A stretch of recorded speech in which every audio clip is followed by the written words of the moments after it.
Thank you for subscribing to the Extra Mile Podcast. Help us out by leaving a review and a 5-star rating wherever you download the show. After leaving a review, slide on into our DMs over on social media at Mississippi DOT and let us know. As a thank you, we have compiled a Google Map list of all of our guests' favorite spots to eat on Mississippi highways. It is our gift to you. Seriously, you guys are the best. We could not do the show without you, and we greatly appreciate the support. Remember, drive smart out there on Mississippi highways.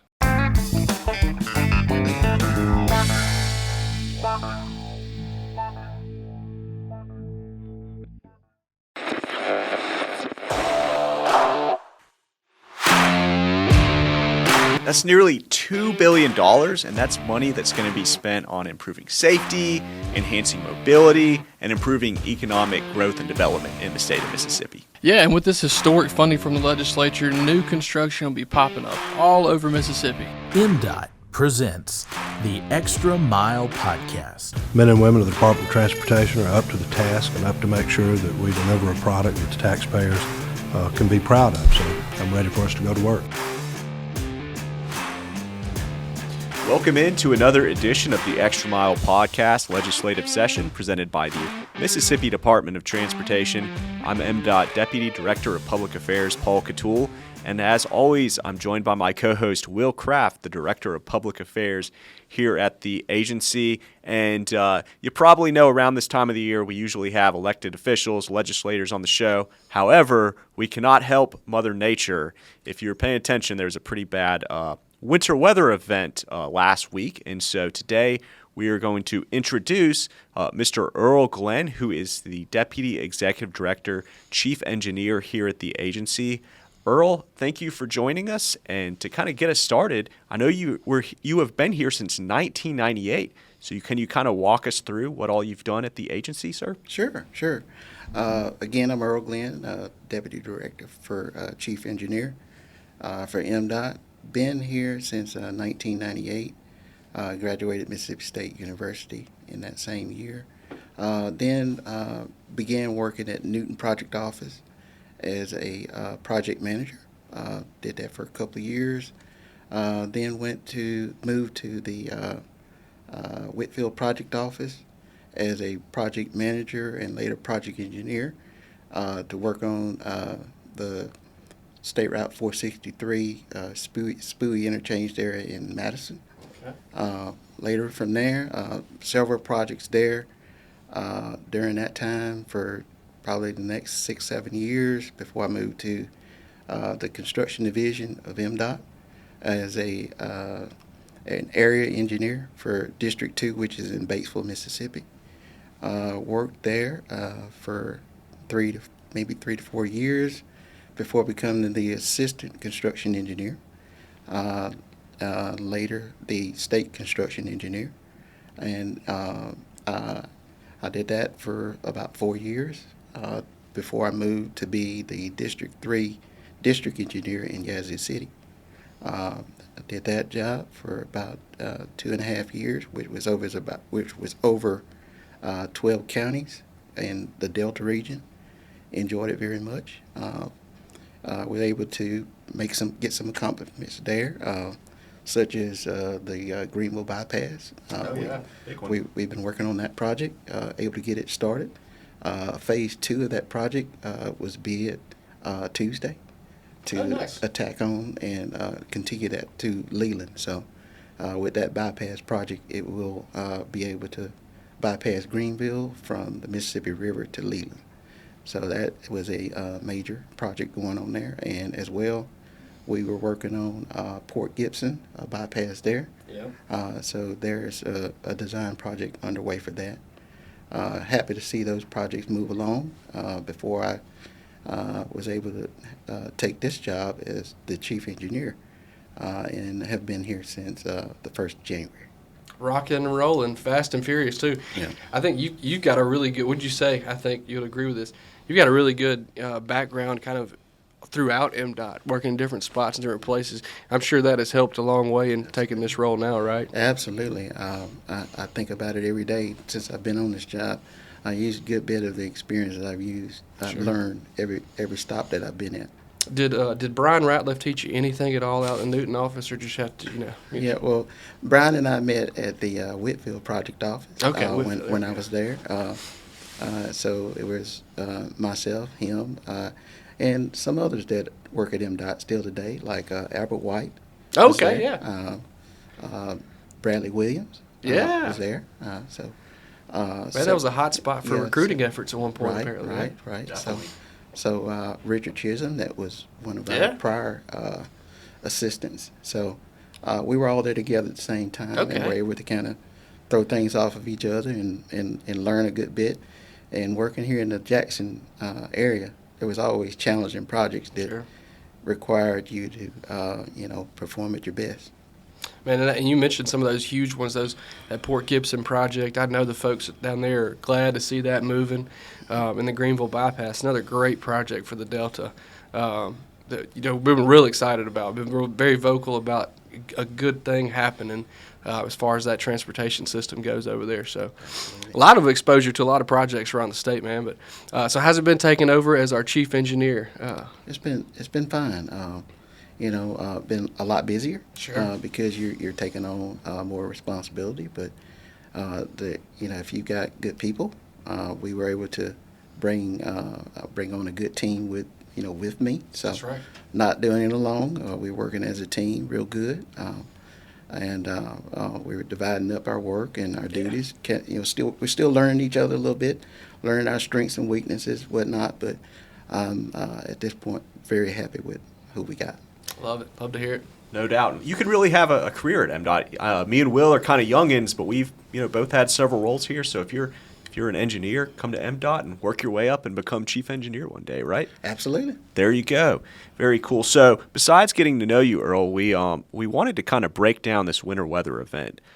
So can you kind of tell us how the DOT prepares for winter weather events, or just kind of severe weather in general, and then kind of get into the pre-treatment, that sort of thing for us. Okay. So the weather event we just experienced last week was forecasted. We were able to go ahead and get in front of it, I feel, the week prior. We had conversations. We had conference calls with all of the districts to make sure that they had the supplies that they needed and the equipment to work with. They went ahead and put their employees on notice that that beginning of last week would likely be one of the most treacherous times that we would be dealing with. We hadn't had an ice storm in a couple of years, so we wound up having to pull back on some of the lessons learned from the prior storm, which was in, I think, 2020. So, but as far as some of the pre-treatment that we do, there is a solution, a salt brine that we put down. It can be placed on the roadway prior to the ice event, but you don't want to do it before a rain. The rain can wash it away and it becomes less effective. That was something I did not know that I learned in that conversation. I did not know the timetable and that the rain could, evaporate the efforts. Yes. So you could lose some of your ground that you think you were gaining. Yeah. So we pre-treat some of the major routes in particular, such as interstates, U.S. routes, to make sure that at least one travel lane is open at all times. We in the northern area of the state, they received a refreeze event, which was a second event somewhere about midweek, which threw their workers back into a cycle of not being able to complete things like they would have thought, because they had to go back out and basically just start all over again. And we invested about $2 million into the effort of statewide for this ICE event. About 37,000 man hours of workers of their time from home overnight, coming back to work for us during that time. In the middle of a lot of other things that were going on, in their own personal lives. That's so right, sure. There's a lot of sacrifice that we thank the employees for for doing for us. Because without them, that's the only way we can keep Mississippi moving. Yeah, and it's something we haven't talked about in a little while. It's kind of more of a hurricane season topic, but, our folks being recognized as first responders, because really, like a lot of those times, emergency services can't get through until we clear the roads. Absolutely. So we're right you're exactly right. First responders is the perfect word for it.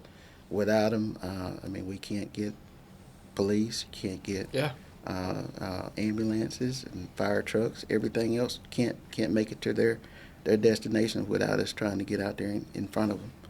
No doubt. Want to brag on it a little more. So heard stories. Some of these maintenance crews, first responders, were actually like walking to work.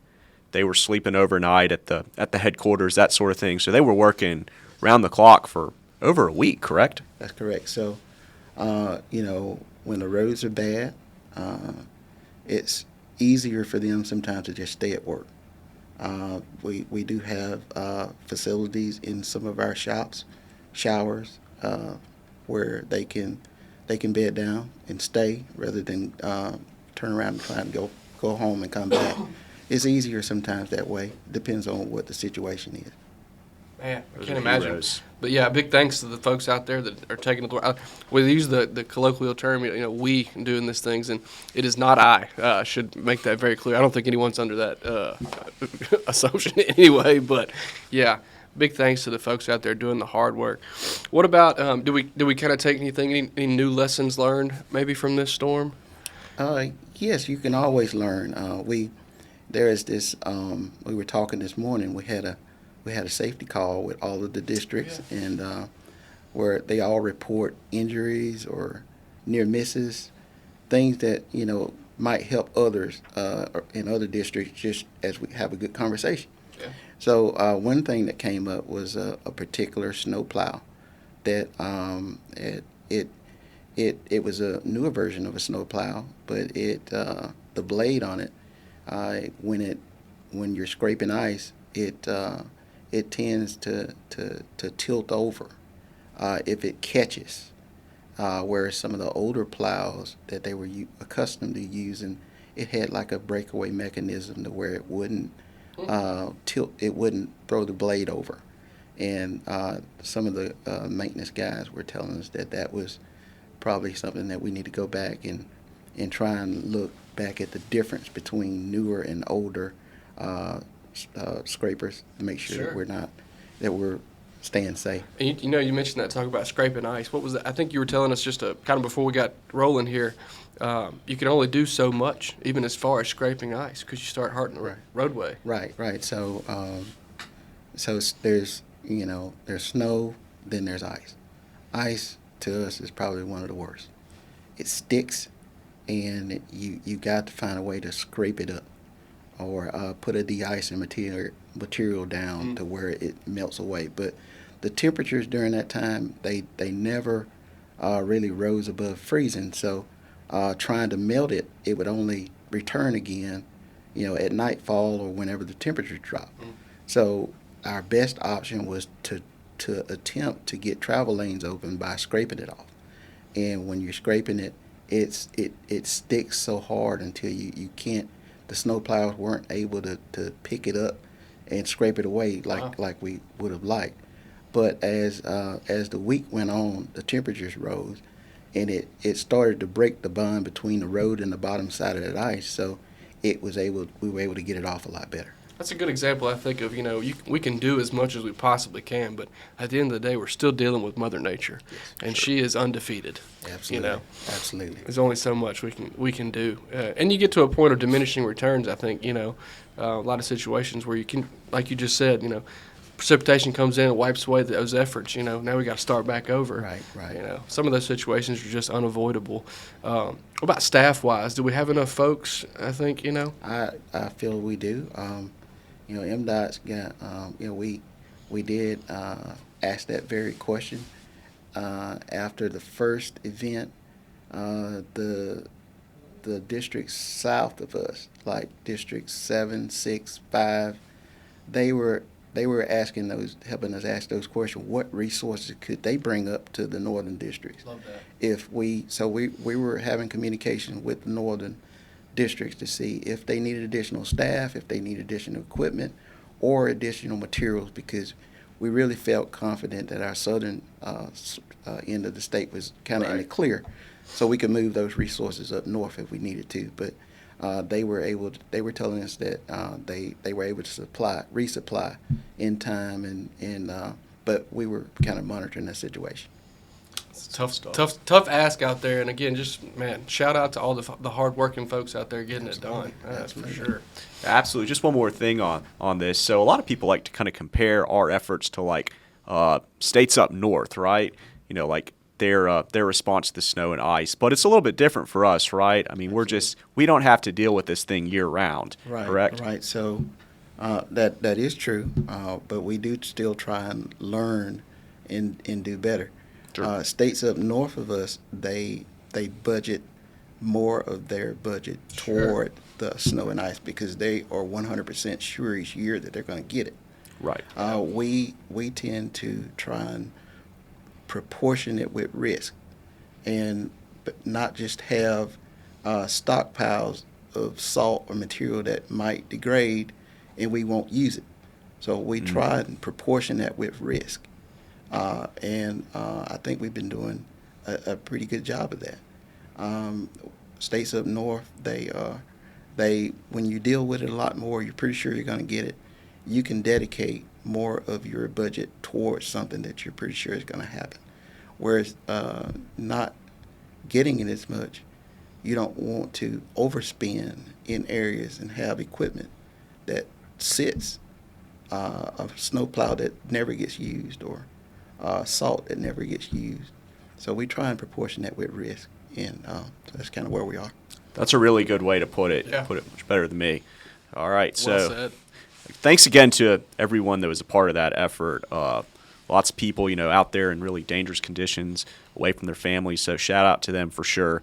We'll get on to maybe a little more fun subject with Will right here. Yeah, absolutely. So we like to wrap up our episodes with a couple of fun questions. And as you mentioned, you've done a little bit of bouncing around the state and, been in different areas and different districts.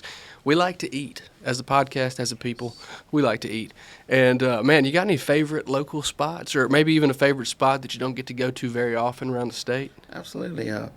One of my favorite spots is probably Pearl Frisco Deli. Oh, yeah. It's a frequent flyer on the episode. Yeah. I mean, on the podcast. Yeah, I like to go there a good bit. And when I was in Yazoo City, I kind of missed out on the lunch. But since I'm back, able to get there for lunch now a little better. Where was the go-to spot in Yazoo? We had a local restaurant called U-Bon's. Yeah. It's okay. a barbecue joint. I'm familiar. Yeah. Real good. Very much so. Absolutely. And then, me and Paul like to eat, as much as I like to eat, Paul likes to listen to music, so he's got a music question for you. Okay. Well, let's roll with it. So, we talk a lot of music and public affairs. So, what's maybe your favorite concert you've ever attended? Okay. I'm a little more into the gospel scene. Nice. So my last concert was a Mary Mary concert in Memphis, where they performed. Did real good. So, I don't get to go all the time, but if I can catch a gospel group, performing somewhere around, I'll usually be in attendance. That was probably some of my first exposure to music back in the day. My grandmother used to keep all the Gaither vocal band.